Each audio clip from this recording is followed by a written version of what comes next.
అందరికీ నమస్కారం.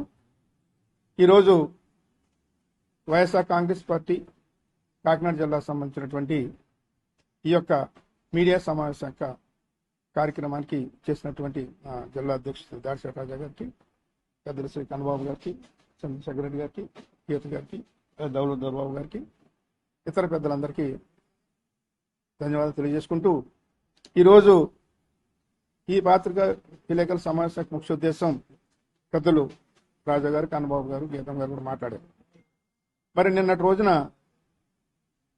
వైఎస్ఆర్ కాంగ్రెస్ పార్టీకి సంబంధించినటువంటి కాపు నేతలందరూ కూడా ఒక ఆత్మీయ సమావేశంగా ఏర్పాటు చేసుకుని మరి సోదరుల తోట తిమ్మతులు గారి యొక్క ఆధ్వర్యంలో వారి గ్రామంలో నిర్వహించుకోవడం జరిగింది. సహజంగా పార్టీ పరంగా పార్టీలో ఉన్నటువంటి వైఎస్ఆర్ కాంగ్రెస్ పార్టీలో నాయకులందరూ కూడా మరి ఏ రకంగా ఉండాలి, ఏ రకంగా మన పార్టీలకి కాపులందరూ కూడా సహకరించాలి అనేటువంటి విధానంతో పెట్టుకున్నటువంటి సమావేశం, కొన్ని నిర్ణయాలు తీసుకోవడం కూడా జరిగింది.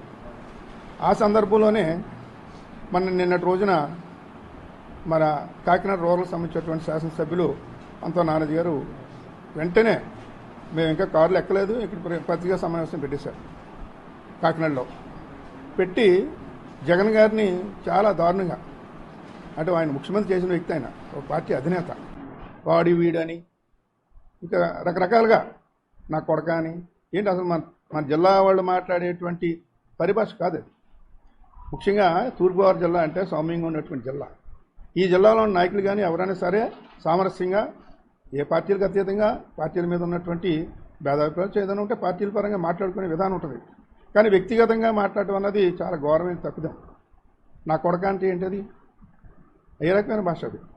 పార్లమెంటరీ లాంగ్వేజా, అన్పార్లమెంటరీ లాంగ్వేజ్? బంచత్. దమ్ముంటే కాకినాడలో పోటీ చేయాలి. కాకినాడ ఎందుకు పోటీ చేస్తారైనా? ఆయనకు సొంత నియోజకవర్గం ఉంది.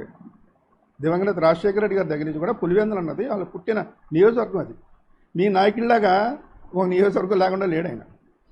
మేకున్నవాడు అందరికీ ఒక నియోజకవర్గం ఉంది. గీతం గారి పిఠాపురం ఉంది, చంద్రశేఖర రెడ్డి గారికి కాకినాడ టౌన్ ఉంది, కన్నబాబు రూరల్ ఉంది, నాకు జగ్గంపేట ఉంది, రాజుగారి తుని ఉంది, దొరవారు పెద్దాపురం.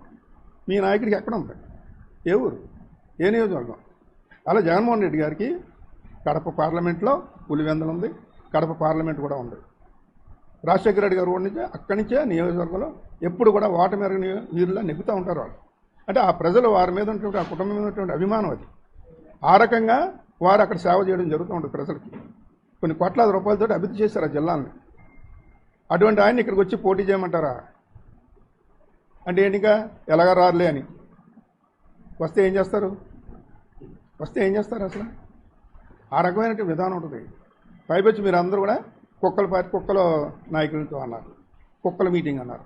అంటే కాపులందరినీ కుక్కలు, వైఎస్ఆర్ పార్టీని అన్నట్టుగా కాదు అది.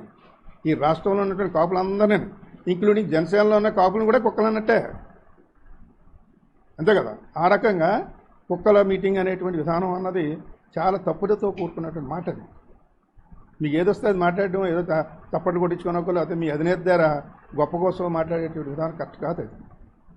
ఆయన పాపం ఏదో ఫ్రస్ట్రేషన్లో ఉన్న నాయకుడు, మరి ఆయన ఎవరు మాట్లాడుతులేదు, మీరు ఎవరు మాట్లాడుతులేదు అనే విధానంతో ఉన్నాడు. మరి ఆయన మెప్పు కోసమని ఈ రకరకాలుగా మాట్లాడచ్చు, కానీ సరైన విధానంలో మీకు ఉన్నటువంటిది. ఈరోజు మీ ఇందాక గీత గారు అడిగినట్టుగా కానీ కన్నబాబు గారు అడిగినట్టుగా కాపులకు ఏం చేశారు, ఈ రాష్ట్రంలో కూటమి ప్రభుత్వం వచ్చిన తర్వాత ఏం చేశారు అన్నది, గతంలో జగన్మోహన్ రెడ్డి గారు ఏం చేశారు, ఆ కంపారిజన్ చూసుకుంటే మీకు కూడా తెలియాలి. ఇదో కాపు పార్టీకి ముద్రేసుకున్నారు. మీరు ఎంత కాదనుకున్నా ఏమనుకున్నా ఈరోజు జనసేన అంటే కాపుల పార్టీ అని ముద్రేసుకున్నారు మీరు. కొంతమంది కాపుల నాయకులు, యువకులు ఏదో సినిమా ఫీలింగ్ మీద ఆ ఓట్లు వేసారు తప్ప ఏదో సేవ చేసేస్తారని ఎవరు కూడా ఊహించుకోలేదు. అంత ఆశ కూడా లేదు ఎవరికైనా. ఈరోజు జగన్మోహన్ రెడ్డి గారు ఎవరు ఆశించిపోయినా ఆయన ప్రజలకు ఇచ్చిన హామీలన్నీ కూడా నెరవేర్చుకునేటువంటి పార్టీ వైఎస్ఆర్ కాంగ్రెస్ పార్టీ. మా అధినేత జగన్మోహన్ రెడ్డి గారు ఉదాహరణ ఒక్కటే, కాపు నేస్తామని ఇచ్చేవారు జగన్మోహన్ రెడ్డి గారు. మరి ఇప్పుడు కాపు నేస్తం ఉందా? మరి ఎందుకు అడుగుతున్నది మీరు కాపు నాయకులుగా? ఎందుకు అడుగుతున్నది? మరి అలాగే మరి విద్యానిధి, విదేశీ విద్యా విధానాన్ని గతంలో జగన్మోహన్ రెడ్డి గారు ఇచ్చేవారు. చదువుకున్నటువంటి యువకులు ఎవరైనా పిల్లలు బయటకు వెళ్తే వారికి చక్కగా వారికి కట్టే స్కాలర్షిప్ ఇచ్చేవారు. ఈరోజు ఈ ప్రభుత్వం ఇస్తుందా? అంతేకాదు మరి ఫీజు రీయింబర్స్మెంట్ ఉంది. ఇది చాలామంది పిల్లలు, చదువుకునేటువంటి పిల్లలు చాలామంది, మరి అందులో కాపులు ఉంటారు, చాలామంది ఉంటారు. నిరుపేదలే కాపులు ఎక్కువ, సామాజిక మధ్యతరగతి ఉన్నటువంటి పిల్లలు.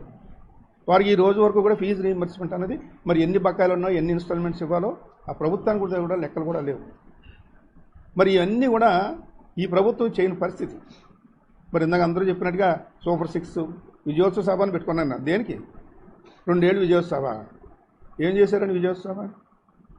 6 ఏళ్ళు సూపర్ 6 చేస్తామనా? పైన ఏదో చంద్రబాబు నాయుడు గారు అనేస్తున్నారు, మేము అనేది కదా అని అనేస్తున్నారు. ఏం చేశారు? అందులో సూపర్ 6 6 పెట్టారు. 6 అంటే 6 కదా. 6లో ఎన్ని చేశారు మీరు? మీకు తెలీదా? నిరుద్యోగికి 3000 ఇస్తా ఉన్నారు, ఇచ్చారా? 2 ఏళ్ళకి ఇవ్వలేదు. 1500 ఇస్తా ఉన్నారు అమ్మాయికి శ్రీనిధి అని, ఆ రకంగా కూడా ఇవ్వలేదు. అలాగే రైతాంగానికి 20,000 ఇస్తా ఉన్నారు కేంద్ర ప్రభుత్వం అడ్డు లేకుండా.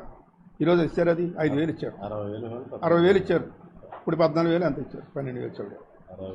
60,000 ఇవ్వాలి. ఈ రకంగా ఆ సూపర్ 6లో నేను బయట సూపర్ 7, 8 చెప్తున్నాను. సూపర్ 6లోయే, సూపర్ 6లో ఉన్నవి ఏది కూడా అమలు చేయనటువంటి పరిస్థితి. మరి అమ్మఒడి అని జగన్మోహన్ రెడ్డి గారు ఇచ్చేవారు, దాని పేరు మార్చారు, తల్లికి వందనం పెట్టారు. పోనీ తల్లికి వందనం పెట్టారు, బాగానే ఉంది. ఆ వందనం పెడుతున్నారా తల్లికి? మేము గోల్జాయిగా జగన్మోహన్ రెడ్డి గారి ఆదేశం మేరకు రాష్ట్ర వ్యాప్తంగా వైఎస్ఆర్ కాంగ్రెస్ పార్టీ రోడ్డు ఎక్కి అరవడి చేస్తే భయపడి ఇచ్చారు, ఏదో అరకొరగా అర్హత ఉన్నవాడికి లేనివాడికి కూడా. ఆ రకంగా ఆ తల్లికి వందనం అన్నది ఈ సంవత్సరం ఇంకా ఎప్పుడూ ఇస్తూ ఉన్నారు, ఇంకా లేదు. అంటే జగన్మోహన్ రెడ్డి గారు ఇటువంటి స్కీమ్స్ అన్నిటికీ కూడా ఒక టైం బాండ్ పెట్టి ఒక షెడ్యూల్ విడుదల చేసేవారు, క్యాలెండర్ని విడుదల చేసేవారు, సంక్షేమ క్యాలెండర్ అని. మీరు అది ఎందుకు చేయలేకపోతుంది ఈ ప్రభుత్వం? మీ నాయకుడు అడగచ్చు కదా, అందులో కూటమిలో భాగమే కదా. ఇవన్నీ ఎందుకంటే ఈ కాపులందరూ ఏకమైపోతున్నారు, రేపొద్దున మన భవిష్యత్తు ఏంటి అని భయపడే విధంగా మీరు ఇవన్నీ కూడా ఆరోపణలు చేయడం జరుగుతుంది, తప్పుడు ఆరోపణలు చేయడం కూడా జరుగుతూ ఉంది. ప్రజలు గమనిస్తూ ఉన్నారు, ప్రజలు మాకన్నా బాగా గమనిస్తూ ఉన్నారు. వైఎస్ఆర్ కాంగ్రెస్ పార్టీ కాదు, ప్రజలందరూ కూడా మీరు ఏం చేస్తున్నారు, ఏం చేస్తలేదు. మీ నాయకుడు ముఖ్యంగా పవన్ కళ్యాణ్ గారు ఈ రాష్ట్ర ప్రజల కోసం చాలా హామీలు ఇచ్చారు. ఆయన అంటే ఆయన సహజంగా సినిమా డైలాగులు సినిమాకి తేడా ఉంటాయి. గబ్బర్ సింగ్లో మాట్లాడిన డైలాగులు అత్తారెడ్డి దారిలో ఉండవు. ఆ రకంగానే 3 నెలల ముందు ఒక డైలాగ్ వేస్తున్నారు, ఆయన 6 నెలల తర్వాత ఒక డైలాగ్ వేస్తున్నారు. అది తప్పులేదు, ఒక సినిమా స్క్రిప్ట్ పరంగా జరిగే డైలాగులు అన్నీ కూడా. ఆ రకంగానే ఈ కులం గురించి ప్రస్తావించాడు ఒకసారి ఆయన. కులం అన్నది చాలా ఇంపార్టెంట్, కులం అన్నది ముఖ్యం మనకి అని చాలా వందనంగా చాలా గట్టిగా ఇచ్చారు అప్పట్లో. నిన్నే కాకినాడలోనే కులం ఏంటి, కులం అన్నది ఉండకూడదు, అదొక డ్యామ్ అని నేను కాకినాడలో మాట్లాడాను. ఏంటి ఆ మాట్లాడి? దానివల్లే లోకైపోతుంది. మీ నాయకుడు అక్కడే లోకైపోతున్నారు ప్రజల్లో. ఇది మా దగ్గర కాదు, వైఎస్ఆర్ పార్టీ కాదు. ఈ రకమైనటువంటిది మీరు ఆ దగ్గర పనిచేస్తూ ఉన్నారు. ఈరోజు జగన్మోహన్ రెడ్డి గారు మీరు ముగ్గురు కలిశారు. ఎందుకు కలిశారు? ఓట్లు చేయకూడదు, ఆయన గగ్గోలు పెట్టి ఢిల్లీ వెళ్ళిపోయినా జగన్మోహన్ రెడ్డి గారిని ఓడించాలంటే మనం ఓట్లు చేయకూడదు. పాప ముగ్గురే ఉన్నారు కాబట్టి కలిశారు, ఇంకో 2-3 ఉన్నా వాళ్ళని కూడా కలుపుకుందరు. ఎవరు లేక వీళ్ళు ముగ్గురే కలిశారు. జగన్మోహన్ రెడ్డి గారిని ఒక్కరిని ఓడించినా కదా, అది ఓపెన్ సీక్రెట్. అది సింగిల్గా ఆయన ఒక్కరైనా ఒకే పార్టీ ఎజెండాతో ఆయన కలుసుకోవాలంటే బీజేపీతో కలుసుకోలేరా? మనం ఒక్కడే వెళ్ళాలి ఎజెండాతో అని వెళ్ళారు ఆయన. ఆ రకంగానే మరి 19లో 151 స్థానాలు గెలుపొందారు ఆయన. 151 అంటే మాటలు కాదు, మీరు ఎంతమంది కలిస్తేనే 164 వచ్చినాయి, ముగ్గురు పార్టీలు కలిస్తేనే. ఆయన ఒక్కడే 150 స్థానాలు గెలిచారు జగన్మోహన్ రెడ్డి గారు. మరి ఇందాక కన్నబాబు గారు చెప్పినట్టుగా మీరు ముగ్గురు ఇడిపోయి పోటీ చేయండి, జగన్ గారు రావక్కర్లేదు. ఎవరెవరన్నా పోటీ చేస్తే వాళ్ళు అందరూ నెగ్గేస్తారు ఇక్కడ వైఎస్ఆర్ పార్టీ వాళ్ళు. ఆ రకమైనటువంటి విధానం ఉంది. మీరు మాట్లాడేదే జాగ్రత్తగా చూసుకుని మాట్లాడాలి. ఆ నాయకత్వ లక్ష్యాలు మీరు కూడా రాజశేఖర రెడ్డి గారితో పనిచేసిన వ్యక్తి, తిరిగిన వ్యక్తే. ఆయన కొడుకే జగన్ గారు అంటే. మరి అటువంటి జగన్ గారి గురించి అంత చులకనగా నా కొడుక అంటే జగన్, మీరు రాజశేఖర రెడ్డి గారిని తిట్టినట్టే. మరి ఆ రకమైనటువంటి ఆ మాటలు, ఆ విధానం కరెక్ట్ కాదు. ఏదైనా సభ్యత సంస్కారం మన జిల్లాకు ఉన్నటువంటిది, దాన్ని పాడు చేయవద్దని నేను కోరుతా ఉన్నాను.